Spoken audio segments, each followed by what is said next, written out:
Welcome to the Health Connections by Total Wellness Connect podcast. Today we discuss an important topic in health and business, confidence. It is a necessity in everything we do and draws opportunities to us. I'm honored to have my friend, business partner, and someone who exudes pure confidence in everything she does, Candi Sterling. Candi is a book-loving beauty entrepreneur on a mission to help women confidently create a brilliant personal brand that attracts the life they want to live. She's the brain behind emerging beauty and lifestyle platform called Done Beautifully, and a collaborator on several other business ventures, including a venture I've had the pleasure of co-founding with her, Health Beauty Brains. Candi is an avid traveler and a dear friend of mine as well as TWC. Welcome, Candi. Hi, Christina. Thank you so much. It is great to be here. Thank you so much for having me. We're very happy to have you, and I'm excited for the show because confidence is something that everybody can improve on. So, Candy, you're the definition of a serial entrepreneur, and you engage in each venture with such passion and determination, and of course, confidence. Could you tell us a bit more about Done Beautifully and how it helps women gain more confidence and attract what they want into their lives? Absolutely. So, Done Beautifully is actually the culmination of my years of working as an entrepreneur. And it sort of occurred to me, the concept of the platform occurred to me when I sensed the pattern that had emerged in my work this far, which was everything that I had ever gotten, every opportunity, every client has been a result of confidently branding myself and putting my own expertise out there. So what Done Beautifully is a beauty and personal branding platform, and that helps women to better market themselves by conquering personal branding challenges and discovering the beauty solutions that promote confidence. So what that means is on the beauty side, our mission is twofold: providing the knowledge, the tools, and the products to look and feel their best. It's really important.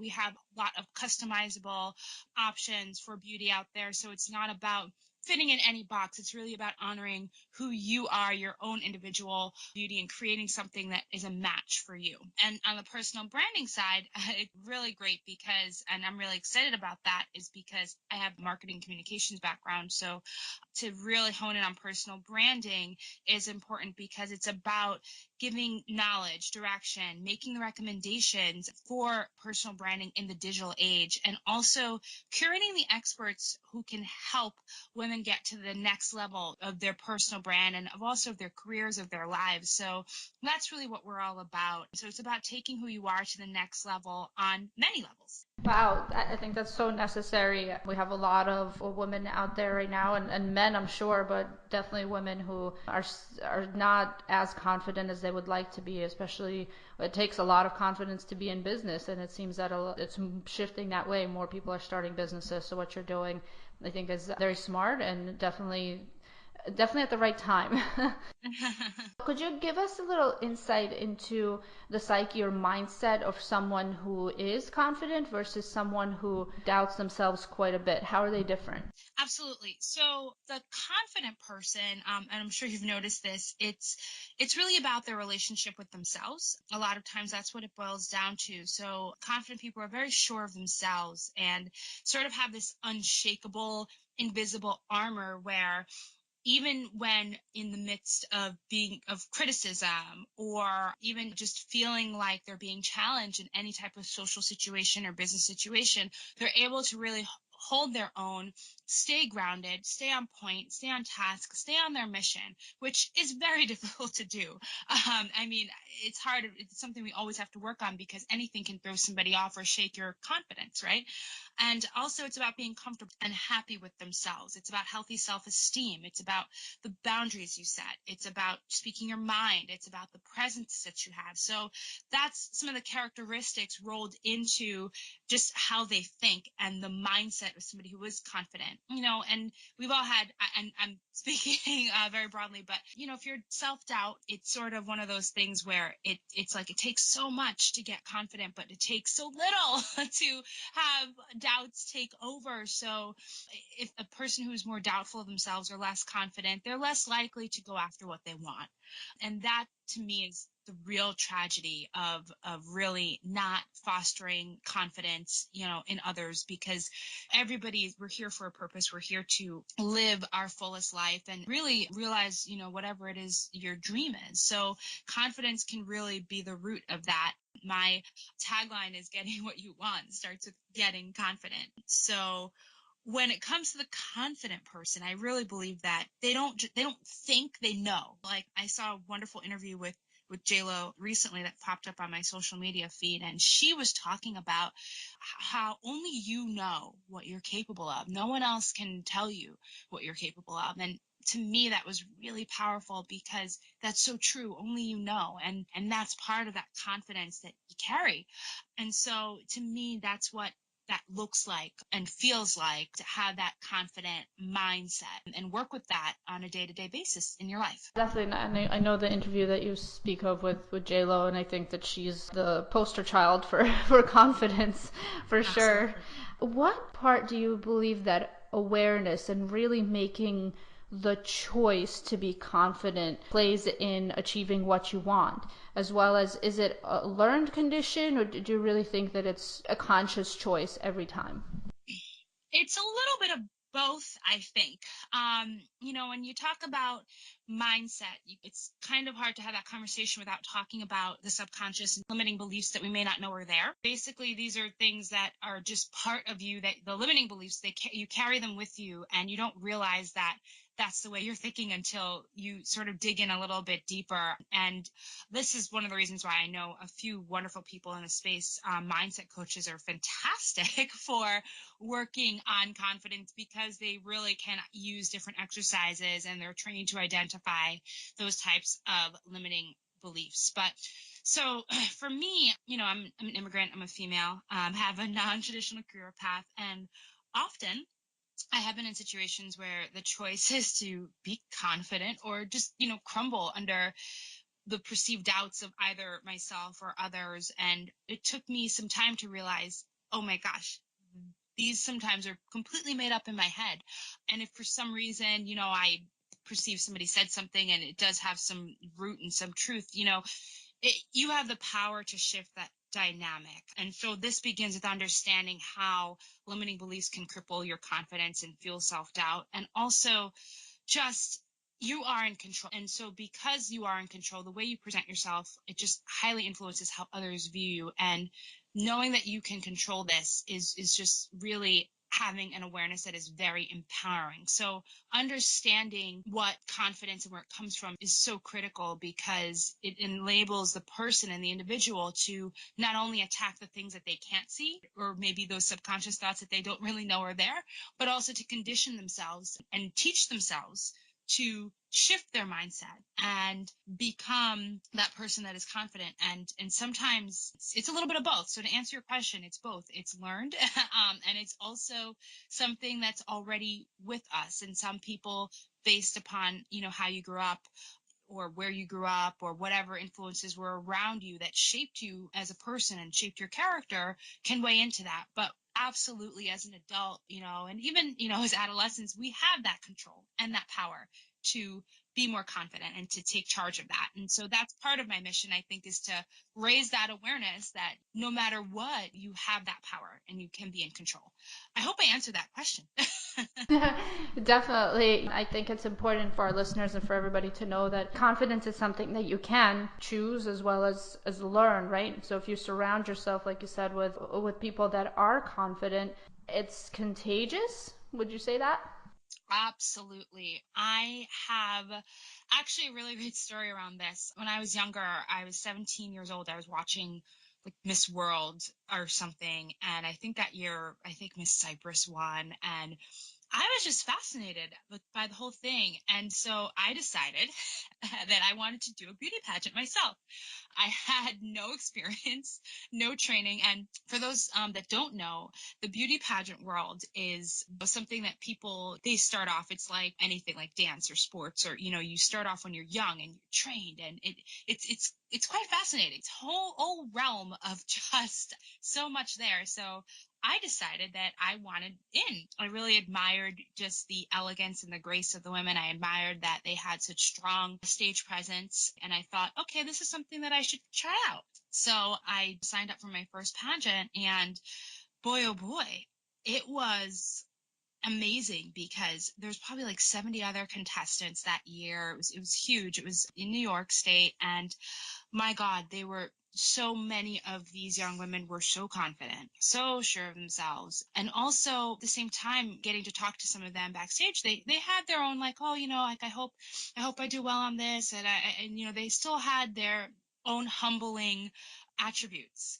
However, when they were on stage, or even to just get on stage in the first place, it was like really incredible, really amazing. And I think that I absorbed a lot that year. I actually ended up competing for the next 5 years or so, and I did win a few crowns as a competitor. And I think that it was that first year of just my orientation into this whole world of confidence. And I think that that helped me since on every single interview and every single time I had to sit down and pitch a client moving forward, just that experience and just soaking up all of these incredibly confident people that were positive. And it's funny because they were my competitors, so it kind of goes to show sometimes it's good to be amongst your competitors and to be around people that are more beyond you in certain ways, who have that more experience, because you can really absorb so much. So I highly recommend, based on this experience years ago, by absolutely surrounding yourself with confident people, getting in a room with them, and mingling and getting to know what it is that they have, that feeling and, that fire that they have. It's contagious. It is. Wow, that definitely takes a lot of confidence to step out there and do something like that. So, were you always as confident as you are today? I would say it's ebbs and flows throughout my life. Like the ocean, to put it in a poetic term.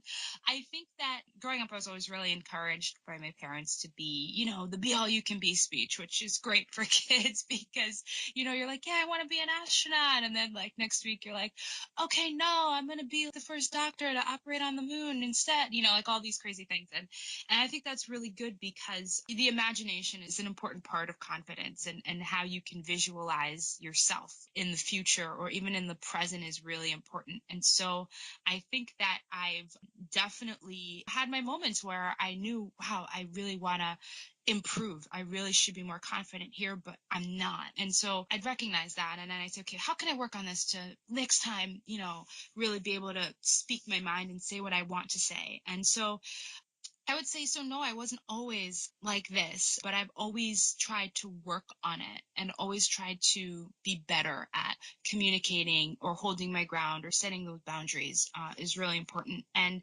it's really just comes as with life experience, but also from exposure again to those people that are out there that are doing what they do. And I think it's really important for everybody to have idols, and or to have mentors, or to have those people that you admire, and not just admire them but know why you admire them. And sort of that kind of helps. I always, growing up, always had those types of figures or people that I thought, oh wow, they're doing amazing things in life, and gosh, like that'd be great. So, and trying to get closer to that. I think it's been a development.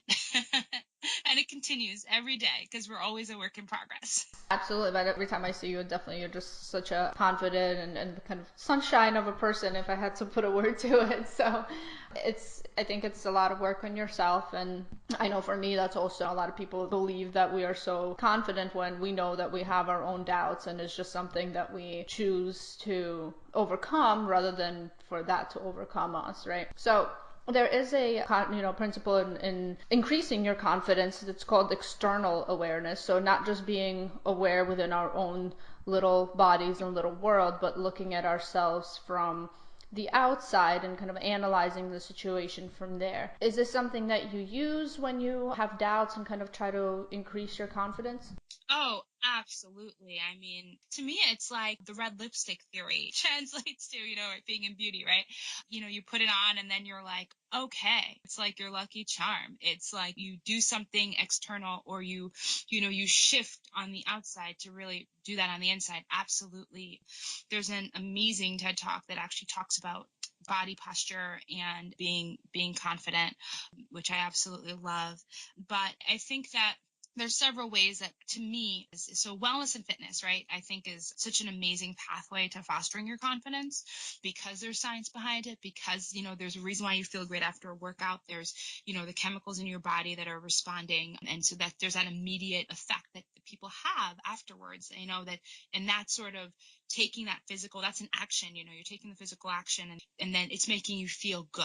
And then of course there's the result, which is when you eat well and when you exercise, your body tends to reflect that. You look great, you start to look different. People start to notice. People start to say, wow, yeah, you're looking great. You have a glow, or, oh, I can see, you're you just look amazing, whatever it is, whether you're building muscle or slimming down, whatever your goal is. Everybody's goals are different in that regard, but that also feels real. And so there's so many ways that, you can use the outside and your wellness, your fitness, your health, your beauty, your look, what you wear that day to really get in that mindset of, okay, I'm confident. I'm feeling confident today. And so, yes, absolutely. I agree with that. And also, I want to add that, and it's sort of on a slight tangent, but not so much, is that sometimes it's about, if you can't get there with just your what's something you can do or something you can change externally, play a character. So in college I studied journalism, but I also studied theater, and what was great about the performing arts is that it enables you to, you don't have to be confident that day, but you can play a confident person. And this is something that I believe that people can do in everyday life. So there have been days when I'm like, oh my God, it's just been a challenge to get out there and do what needed to be done. So I said, okay, well, who am I going to be today? Because I'm not being me, I'm going to be somebody else. And then by the end of the day, you actually forget that you were going to be a character, and then you're back to being your old self. So it's kind of a way to like trick your mind into doing what you want it to do. So yeah, so there's so many different ways to go around doing this. But yeah, I think that whatever gets you there, and you have to find what works for you. And maybe it's everything, or maybe it's one or two things. Absolutely. I mean, playing a character, I think people these days call it fake it till you make it, but Yes. there is definitely a science behind it because your brain really can't tell the difference. Meaning that if you tell it that this is how you're going to be, this is just what it's going to continue doing, and eventually it becomes a habit. Correct me if I'm wrong, but I believe it takes 20 days to form a habit. So you might as well make it a good one, and playing a character and getting out of that comfort zone as well. You had mentioned that there are things that people can do to increase their confidence, and like you said, every individual is different. But are there some tips that you can give our listeners today that could help them start on their confidence in addition to playing a character? Absolutely. So I would say start by surrounding yourself with inspiration. And by that, I mean quotes, images, including people. Put it on your wall, get books. And one of the things I love to do is just go on over to the Barnes and Noble personal development section and just browse, because there's so many authors out there writing on topics that can help people gain confidence and improve their lives. And so it's worth just being there and looking through those stacks and seeing what's out there and seeing what resonates with you. Everybody has a different message that is a fit for them. And so I always say find your guru. And this is about personal development. So definitely my tip is to do that. Feed your mind every day. In addition to surrounding yourself with inspiration, is to, you can listen to an audio, download something from Audible or an ebook that has that positive messaging, because what happens is it goes into your subconscious, and so you want that there. And so that's the first thing, is to just be inspired all around. Or even if you wake up every day and there's your favorite quote that really moves you right there in your bathroom, that's a great thing to do. So that's the first thing. And look to your past successes. That's another tip I have. Sometimes you're like, oh, if you're ever feeling like you're floundering in your confidence, just look back at your resume or your victories and recognize what you've done and draw confidence upon that yeah, you've done this. So whatever it is that's coming up next, you got this. And this goes along with moving forward. Recognize that you do well daily. Sometimes make these to-do lists that are like laundry lists. And I used to do oh man, I didn't get through the list. And now I'm like, oh yes, I did 3 things on this list. It's amazing, because realistically speaking, that's probably what could have only been done anyway in a day. So, and now I'm like, yeah, I'm celebrating. So now I'll make my list, and then I'll give myself to the end of the week to get through the list. So, manage your own expectations too a little bit, but still celebrate your victories and look to your past successes is huge. Another tip is to make a change. And this could be anything, to committing to go for that run every morning, or committing to look and read that quote every single day. Make a small change, committing to ordering that salad instead of the roll, whatever it is. Make a small change, because you'll feel confident that you were able to do it.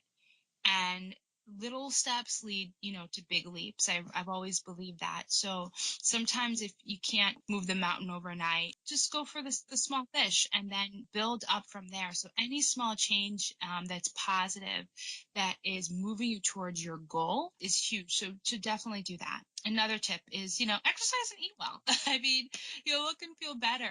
It's so true. And so take care of yourself, your health. For that, Christina, I know you are the guru to go to for sure.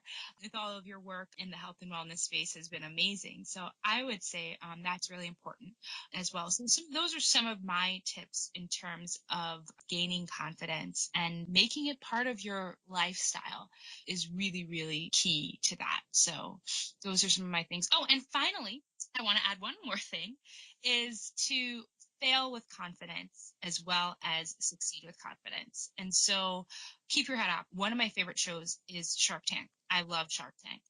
And the reason why I love Shark Tank is because when you're watching, and for those who don't know, Shark Tank is a show where they have a panel of investors, and people with entrepreneurs with their ideas will go and pitch so that they can gain funding, a next round of funding for whatever their idea or business is. So it's really interesting, because to watch them negotiate the art of the deal, and sort of talking it through, only 1 or 2 sharks or investors is going to get that deal. And what I love to see is the ones that don't, they move on. They say, oh, well, and they give it their best, but they say, you know what, okay. And then they wish their competitor well, and, they move on to the next opportunity. So I would say that's also a tip, is that, and they learn something. So you're always learning something. So that will keep you confident. It's okay to fail with confidence as well. And that will lead to your next success. So those are some of my tips. I hope they're helpful. That's great. Thank you so much. And for our listeners, you can find these tips as well as information about Candi on totalwellnessconnect.com/podcast/Candi. That's Candi. So you had mentioned some of your tips that included gurus that people should follow or get information from.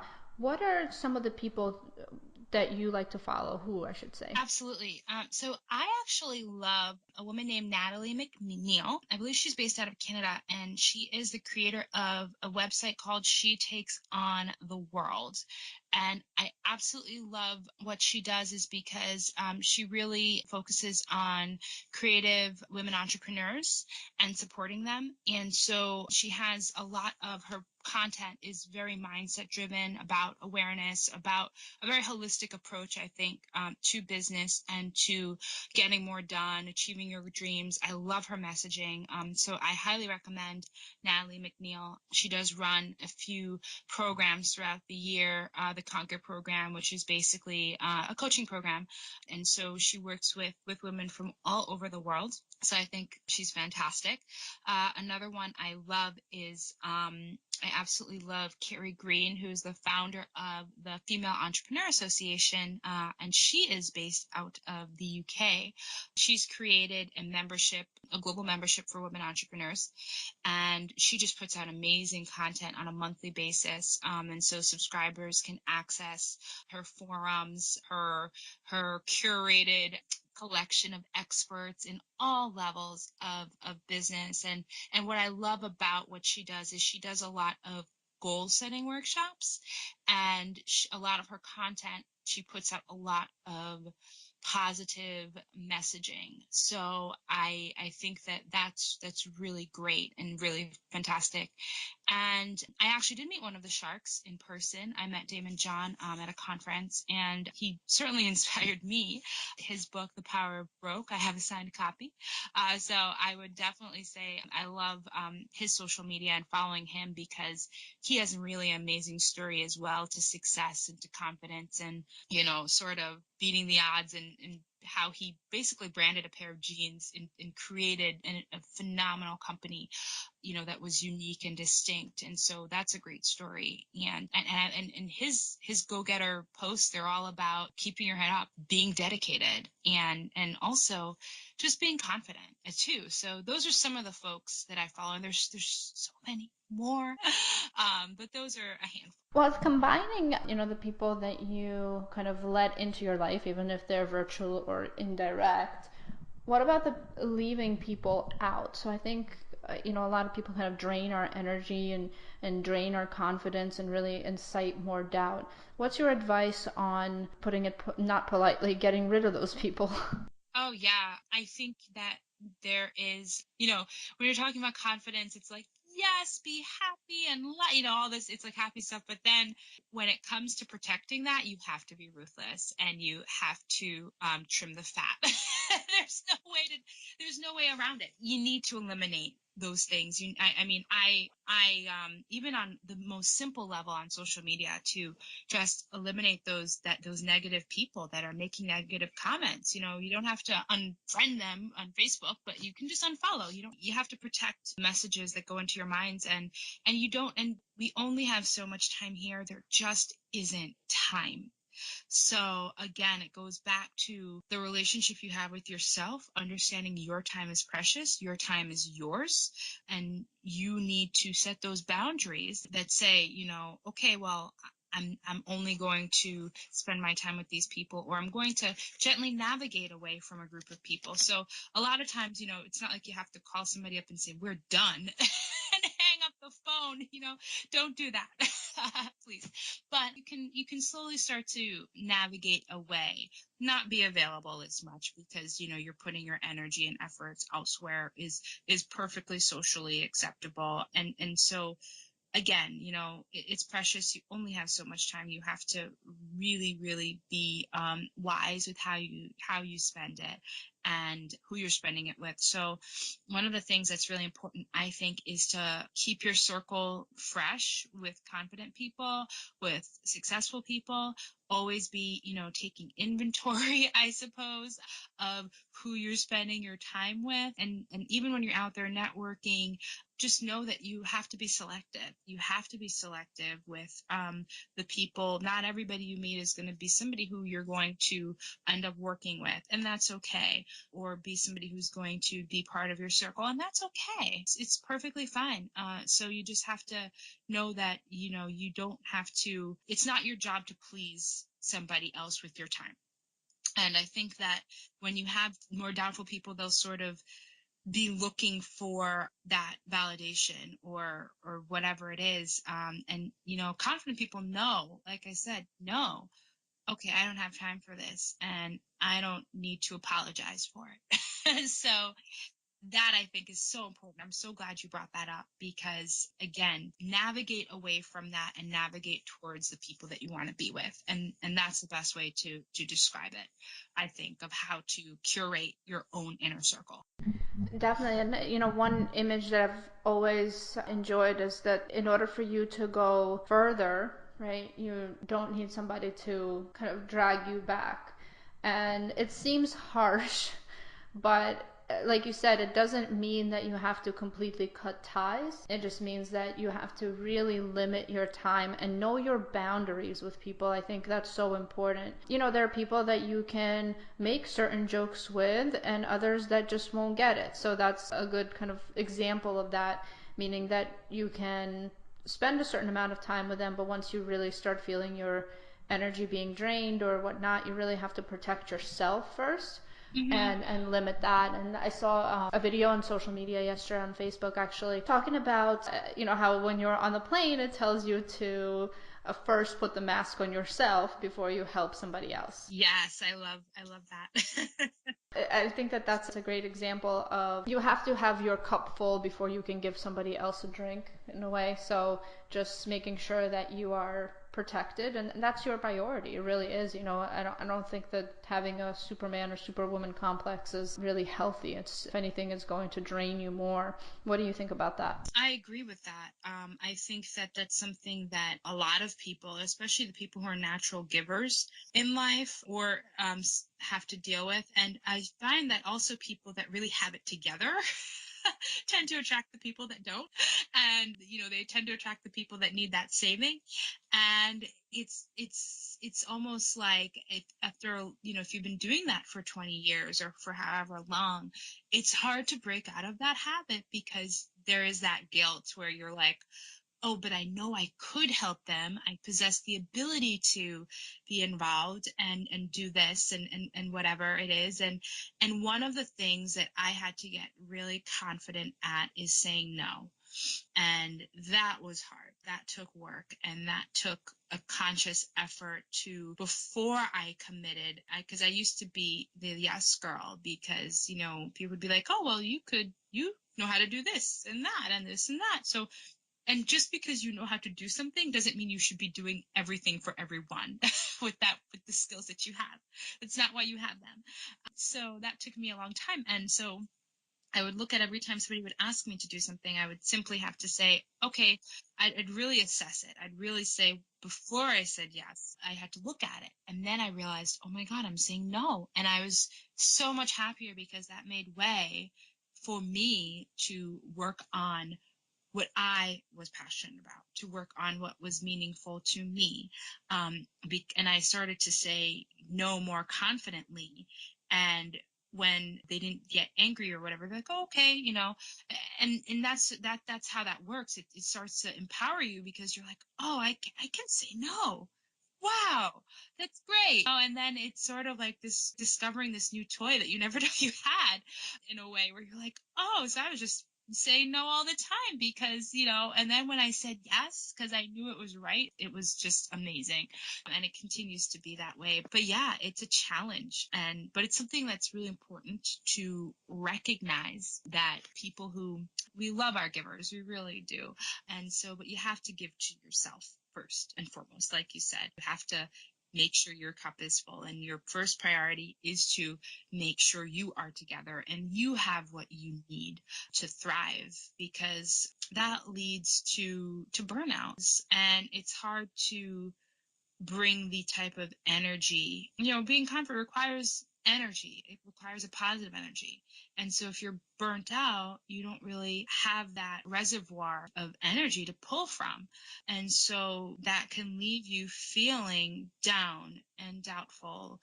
Am I making the right decision? And then it just kind of snowball from there. So another really great point that I agree with you.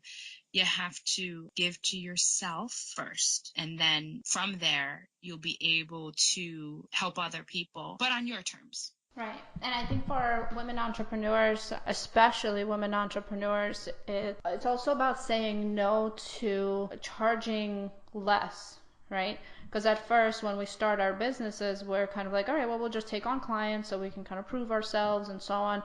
And I guess that's fine for a period of time, but you really have to set a limit for yourself on where that needs to stop. And that obviously takes confidence. So have you been in a situation where you're kind of doing people favors or, by charging them less and then eventually you got to a point where you said, well, this kind of needs to stop? Oh boy, have I ever. Yes.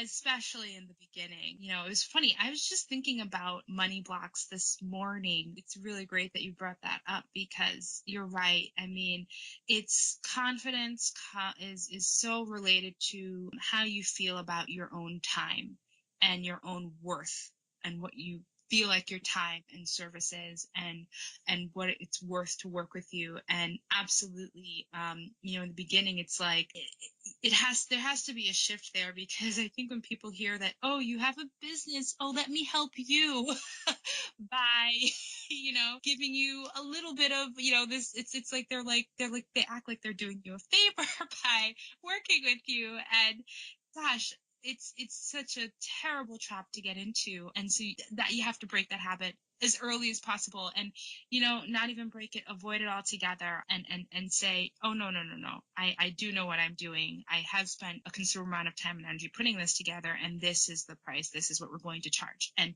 you need to deliver that confidently.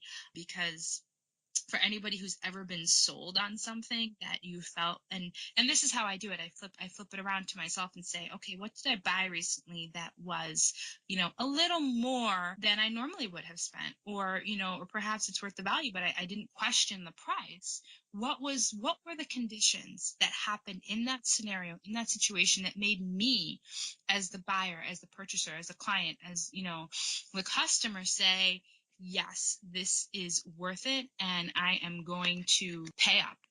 No questions asked. And if you flip it around, and you see, wow, well, they, this is what they did. This is what they told me. They presented the price. There was no, well, I mean, if perhaps possibly, in their language, right? None of that was there. It was like, well, this is what it is. And so this is what it can do for you. And you have to look at those situations and figure out what made you say yes, and what made you make the purchase, and then do that for yourself.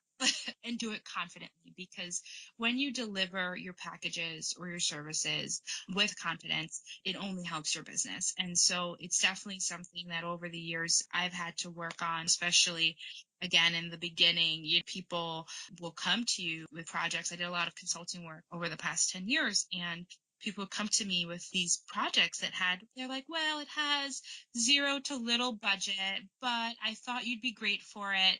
And now I'm at the point where, oh, I'm not your girl. Sorry, I'm not your girl. But I can, refer you to some people that I know in college that could help you, that might be looking for the experience that you're talking about.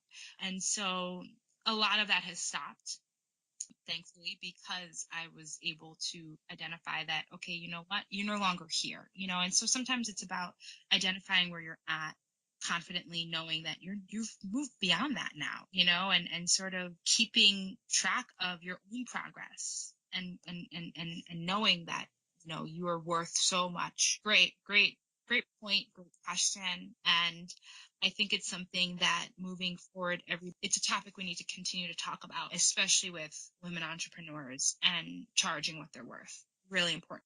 Definitely, and there's a lot to do with law of attraction. Like you said, once you stop, you kind of have to cross that hill, and it can be a little scary, but you have to do it with confidence. And to cross the hill of saying, this project is not for me, or can refer somebody else to you, you're going to start attracting more of the projects that actually pay what you would like to charge. So thank you, Candi, so much for sharing your expertise and confidence with us today. And for our listeners, you can learn more about Candi on totalwellnessconnect.com/podcast/CANDI, which is how you spell Candi. So, Candi, again, thank you so much for being with us today and sharing this with us today. Thank you. Thank you so much. This is so much fun and absolutely enjoyable. I really enjoyed these topics, are just so valuable. And I'm really excited to be doing this. Thank you, Christina.